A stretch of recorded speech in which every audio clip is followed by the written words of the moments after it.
It's the RIOT Podcast. This is the Monday, February 6th edition. Happy Monday, y'all. We're into February now. Yeah, We're moving along. We're really in it. The great thing about February is that it's so short. It doesn't last long. We're like a third of the way done almost. And then we'll be into March and get close to spring. Yeah. So what do you got for us, Isaiah? So we talked about a woman on TikTok who is trying to create a new dating hack by only dating men with the exact same name. It is an interesting take on a problem that she had from a bad first relationship. It's something. I don't know how long lasting that can be. You think it could work temporarily?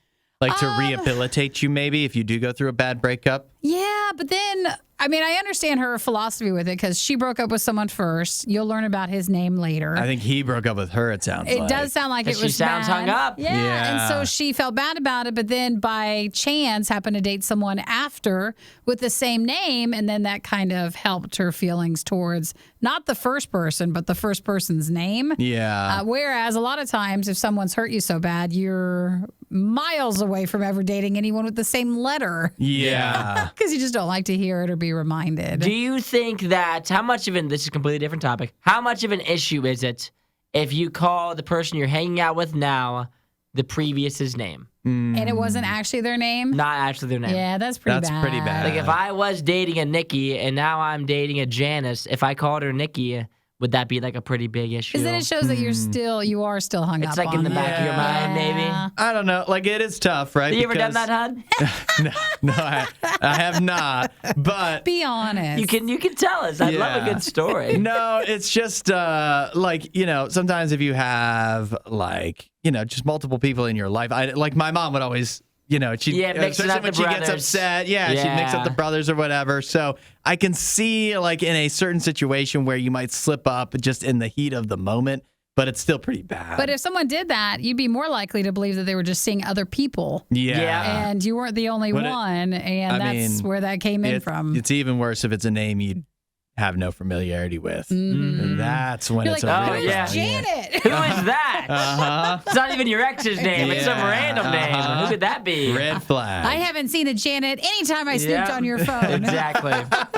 Any of the times I've been going through your text messages. A heavy subject we could bring up on the show is looking through your significant other's phone. Oh, yeah. People love that. I don't know if we can even handle that. If we can handle the response. Maybe it's just fun, though, to snoop in, but you're not snooping in to find something that's dire. Hold it, Nikki. We got to hold this. We got to hold on This to is this. the show tomorrow. I'm writing it down now. As we speak. Is it okay? Would you guys rather can continue Wednesday? on. Yeah. Is Save it for it Wednesday. ever okay to spy on your significant Just because other's we've been phone? talking about the spy balloon doesn't mean Yes, we have exactly. to talk about this. We also talked about signs that you're giving someone the ick. Have you ever given someone the ick and you were aware that you gave them the ick? I have done that In a before. dating way or just in a Day-to-day life or colleague dating or way. friend? Either way. Well, first of all, I know that I've given people the ick. You've given me the ick all before, I'll time. tell you right now. Yeah, that's for sure. I've got And, multiple examples. Also, I would even say purposely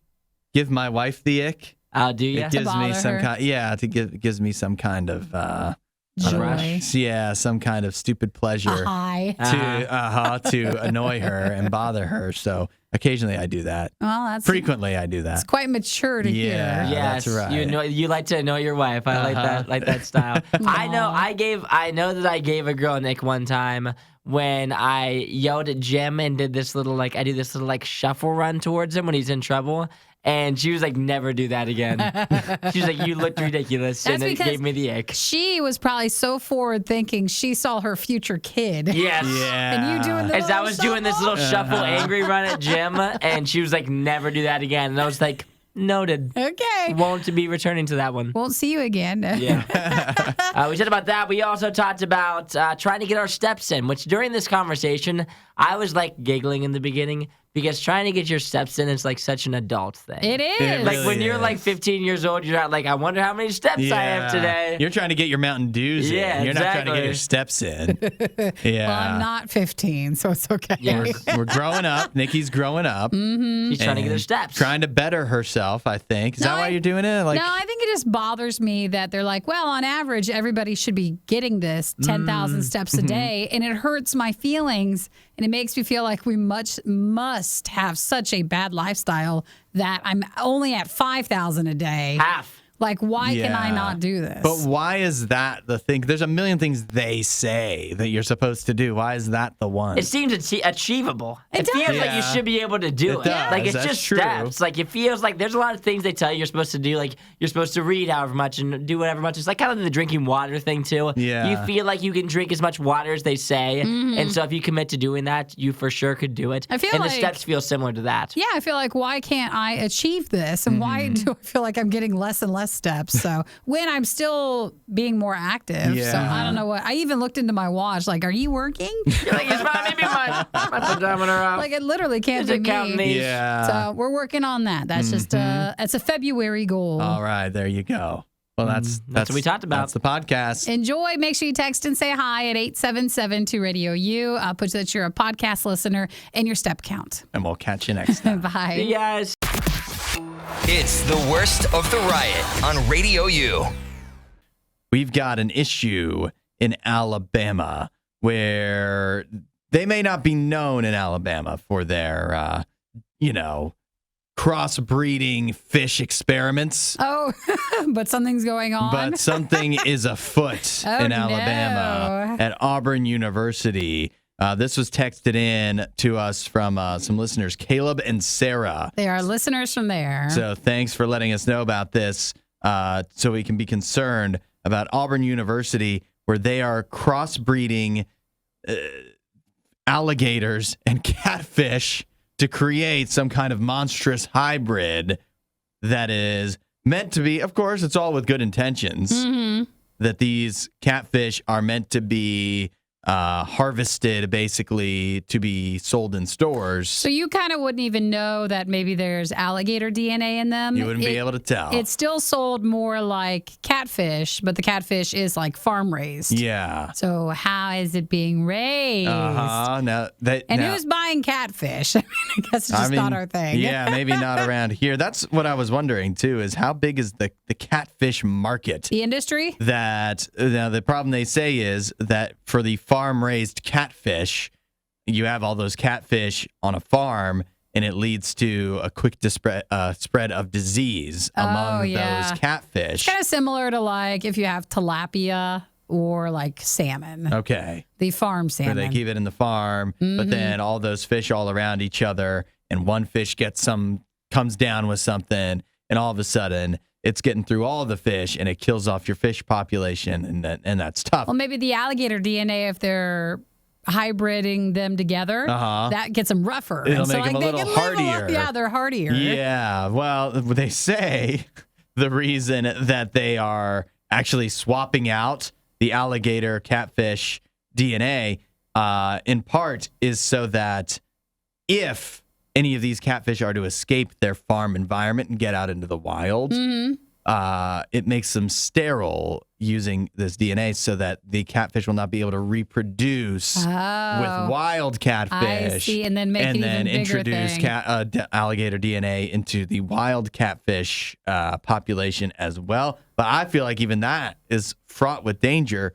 because now you're making alligator catfish and they're angry. Yeah. Because they can't reproduce. Guys, this is a movie. They're going to be frustrated. This is literally the start to a giant catfish alligator movie. Yeah. There's going to be one alligator catfish that's the leader of the bunch that's like, look what they did to us. And he's mad. They turned us into monsters.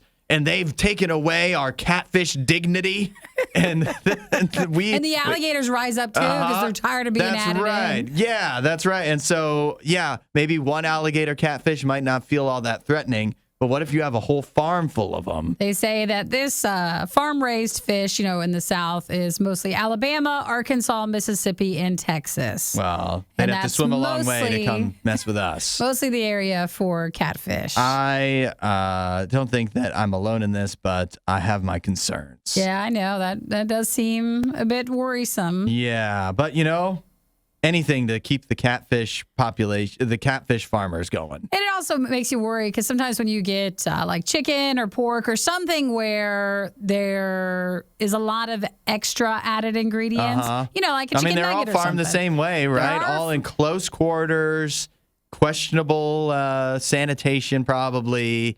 They may not be always treating them very well, and so I'm more worried. Like, what else are they adding in there? Because you might be to make sure other animals you didn't realize were in the mix. Who knows all the alligator we're eating without even realizing it? Oh, I don't want to eat alligator because they're so resistant to disease. That's true. They'll make the catfish have less infections and then just more. Because again, the crossbreeding and stuff, you can't tell. It's not like a mutant catfish with alligator legs. Mm-hmm. Like it just looks like a catfish. Or so they say. Yeah, we'll see about that. Well, Caleb and Sarah, thank you for sending that in to us. And of course, thank you for listening to our podcast. Yeah. This is Radio U's Worst of the Riot. Always looking for hacks, for ways to make dating easier, more successful for you. And I found one here that, it's worth a shot. We have a woman, I don't know if you've heard of her. She's a musician from New York. Her name is Elle Winter. Mm-hmm. She's gone viral on TikTok for her dating hack, which is quite simply, you choose one name and you only date people with that name. Oh, well, that's an interesting one. Her hack is does that get confusing after a while, or I guess you're trying to make it simpler. Yeah, with the one name. She has an explanation for the whole thing.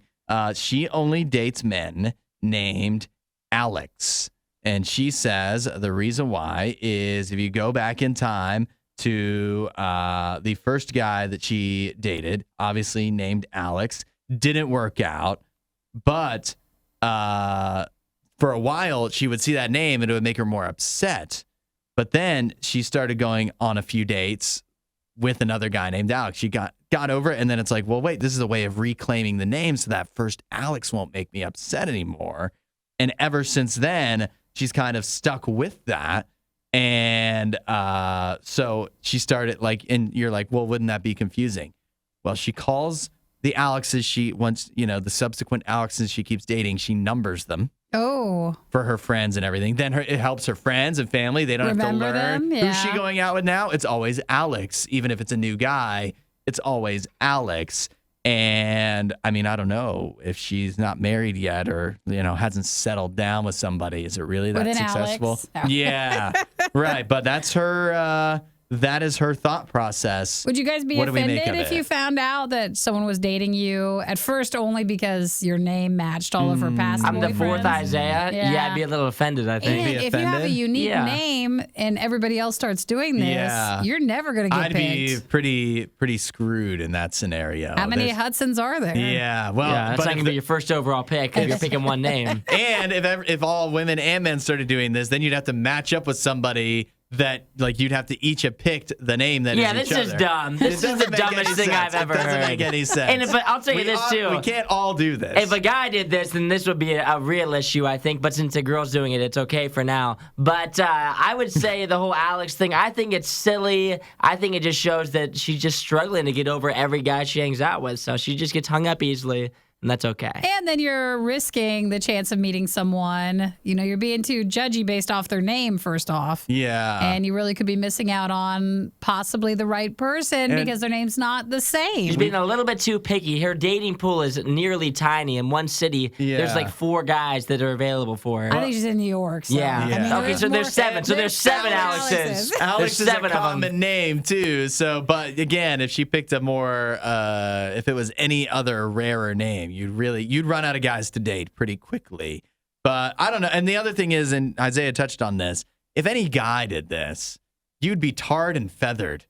I only date women named Tiffany. This is Tiffany 1. We broke up, but then I found Tiffany 2. If you were numbering them. That's the real exactly. problem. It's great. None of my guy friends have to learn her name. They don't have to remember anything. Exactly. Tiffany. Just learn Tiffany, and that's it. They're all the same, just one after another. You're 100% correct, because when you tell me about her doing it, it wasn't like, what a big deal. But when just hearing you say it is awful. So this is a thumbs down, Elle Winter. We do not subscribe to your dating idea. You might have to find another dating hack to make it a little bit better. We're going to pass on this one. Maybe she'll find a guy that's just so great and his name isn't Alex at all. Aww. Yeah. And then she won't date him because he's not Alex. It's Alec. She'll miss it. This is The Riot. Radio U. For a weekend without actual football, we sure are talking a lot of sports on a Monday, huh? Sometimes you want to fill in now that you didn't have much. You're missing space. it. Or all this football stuff we normally would talk would crowd out the other great sports stories. Like, for example, Aaron Rodgers winning the Pebble Beach Pro-Am this weekend. Oh. Yeah. Is that a golf thing? It is a golf thing. The Pebble Beach Pro-Am. Nice. How much does he win for that? Oh, it's not about the money. That means not very much. He's got enough. And you know what he did? You wouldn't risk injury. Yeah. He won the Pebble Beach Pro-Am with the help. The Pro-Am is where an amateur golfer is teamed up with a pro golfer, and he was teamed up with a Canadian pro golfer. So a Canadian and Aaron Rodgers teaming up to win. Wow. Must see Actually, TV Aaron Rodgers carried the team too because the Canadian guy sucked. It's riveting, isn't it? Yes. But I tuned in.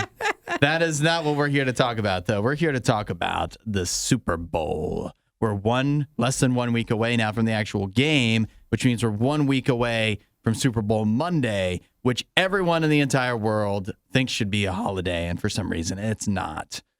But that may be about to change. We have a couple lawmakers here by the names of London Lamar and Joe Towns Jr. They've introduced legislation that would make Super Bowl Monday an official holiday in Tennessee. No way. Yeah, they have. They have. I know, but if we can't get the time change thing fixed, we're still There's no way we're doing this. We're not doing this. And then that opens up to, for some, Super Bowl is important. To other, what about the national championship? Or what about March Madness stuff? Or the Pro-Am? Like, what are you supposed to do? Precisely. The first day of college football. I like the way you think, Nikki. We should make all of those days holidays as well. It'd be too many. You have my vote. Too many layers of what sports line would be, where if you got the day off, like if it was a big enough event. I don't know about that. And do you really need it off? What are you gonna do? Can't you just you really need any day off though? Yeah, but with that logic, you need Christmas off because you're gonna be doing stuff on Christmas. There's a reason we don't get Halloween off, because what are you gonna be doing all day if you had Halloween off? For the Super Bowl, if you have the Super Bowl off, and I like the Super Bowl and I'm gonna watch it, but between the hours of 9 a.m. and 5 p.m.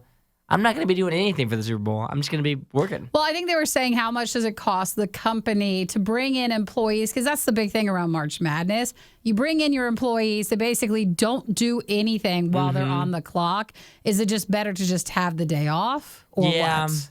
Yeah, well, and I get that for March Madness because there's games going on during the day. Yeah, so people are watching those. But for the Super Bowl, I'm like, I don't know if it really is the same. I can't believe you. Me? Why? Yeah, you're always Mr. Time Off. I love days off, and yet again, I would be for it. I mean, I want more days off if I could. If I had to pick between the first day of March Madness or the Super Bowl, I'm for sure picking the first day of March Madness because there's going to be actual things that I could do during the day. There's nothing for me to do during the day. You don't need something to do during the day. You recover. Yeah, but you recover from the foot-long sub you ate.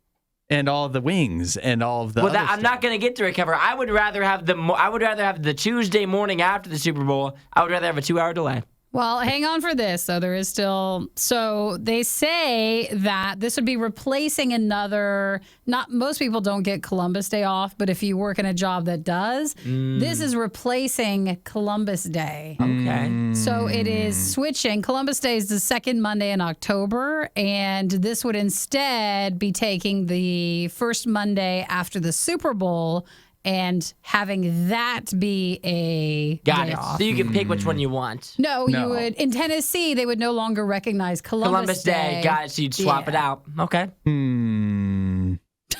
Is it worth it? I think wait. if we had to pick a swap, I think I would swap those. Because you got to think in October, there's a lot of other stuff going on. You're not getting Columbus Day fun. off, though. I'm not? No, you don't get it off. Well, then I don't want anybody to have it off. That's not one of our days off. All right, let me ask one more question then. If Radio U was to add one more holiday that's like an actual holiday, you can't just pick, I want July 28th off. You got to pick like a holiday. If we had to add one more holiday to the paid days off category, which would it be? Which one are you taking? Oh, that's a good question. I mean, it's for sure March Madness for me, the first day of March Madness. But you're already done by the time the games start, pretty much. Yeah, but I still want it off. I want it off. And you can pre-plan. Yeah, you can get away with watching the games while you're on the clock. Yeah, but again, I'm not a delinquent. I wouldn't do that.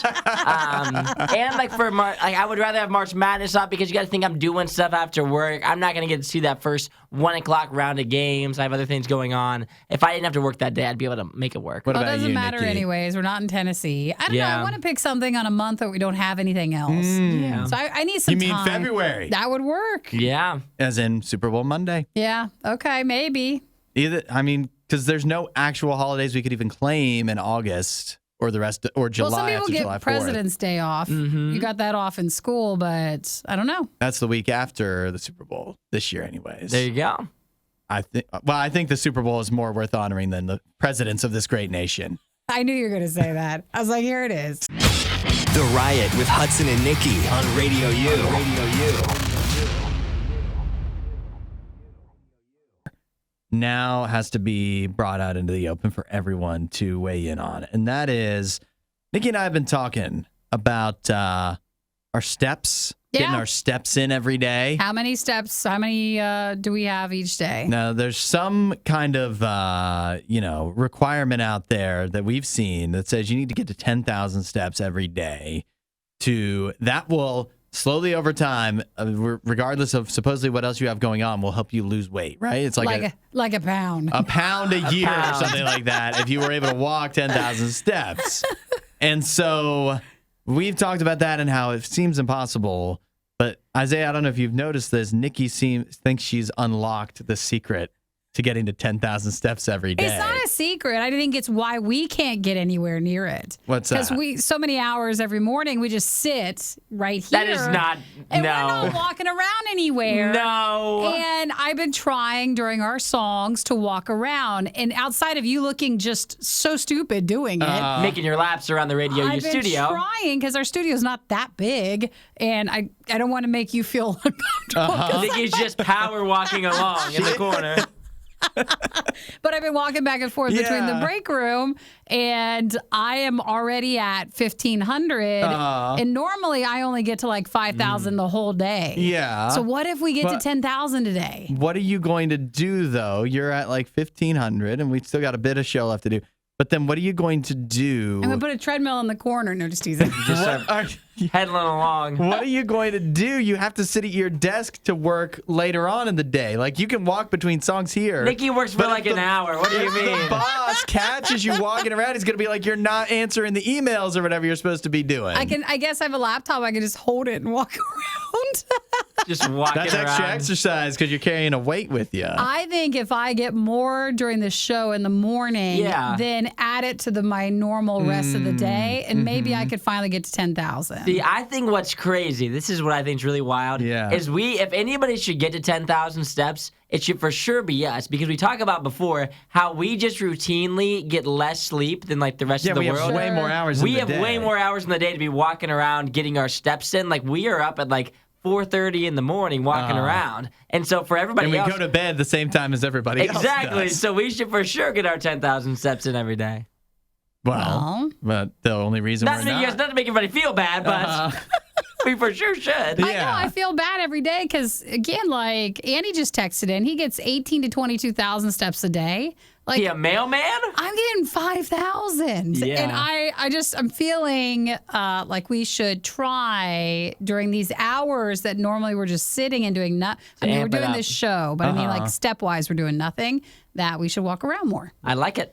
I mean, I don't mind and it. And high five every time we pass each other. Every time we pass each other. Yeah, if we all start doing it, then it becomes less weird. But in the current state of things, it's a little weird. It is. I know it is. Nikki's I'll tell you the thing that makes me most uncomfortable, because you'll walk around the studio here, and that's one thing, although it does kind of feel like you're either threatening me because that's kind of what bullies do. Like if there's a rumble about to, they'll be like walking back and forth, or you're about to break into song is the other thing people do in movies. What they walk back when they start walking around, and then they do the hand thing, and then they're singing all of a sudden. That's one thing. And then she's not done this before today that I've noticed, but you went out between songs. I thought you were going to the bathroom, but then I see on the security cameras you're walking back and forth. She's just making the laps around the kitchen. That is the worst.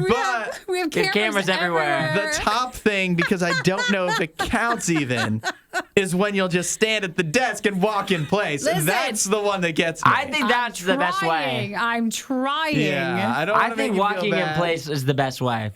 You think that's the one? I think it's the best way. Yeah, I don't think that gets you the same exercise. I think it gets you about you're on the same. a treadmill, I don't think that counts. As long as you're swinging the arms and moving the legs, I think it counts. I just feel like eventually someone's going to make a compilation of the security footage. Yeah. Me just walking back and forth. Of Nikki, just making the laps around. You do realize what you're doing is like a step down from a mall walker. Yeah, I'm a station walker. Yeah, you're a station walker. A work walker. I like it. Yeah, we need. You know what? We got to go because I want to go. No, just She needs to hit a couple more steps. Aaron Cole's not long enough. Yeah, we'll be right back after Nikki gets 20 more steps in. I'm just trying to get 10,000. I like it. What do I have to do? The Riot Radio U. Nobody wants to give someone else the ick, right? The ick. But it can happen to the best of us. And I have it can happen now. I have here some details from a body language expert that can let you know, keep your eyes out for if you're giving someone else the ick. So if you're bothering somebody. Because that's the thing with the ick, right? Is little behaviors you might do that you don't even realize are off-putting to other people. And so if you can watch for when other people are off-put, then that can help you change possibly those little behaviors that are off-putting people. So here's what her name is Adrienne Carter.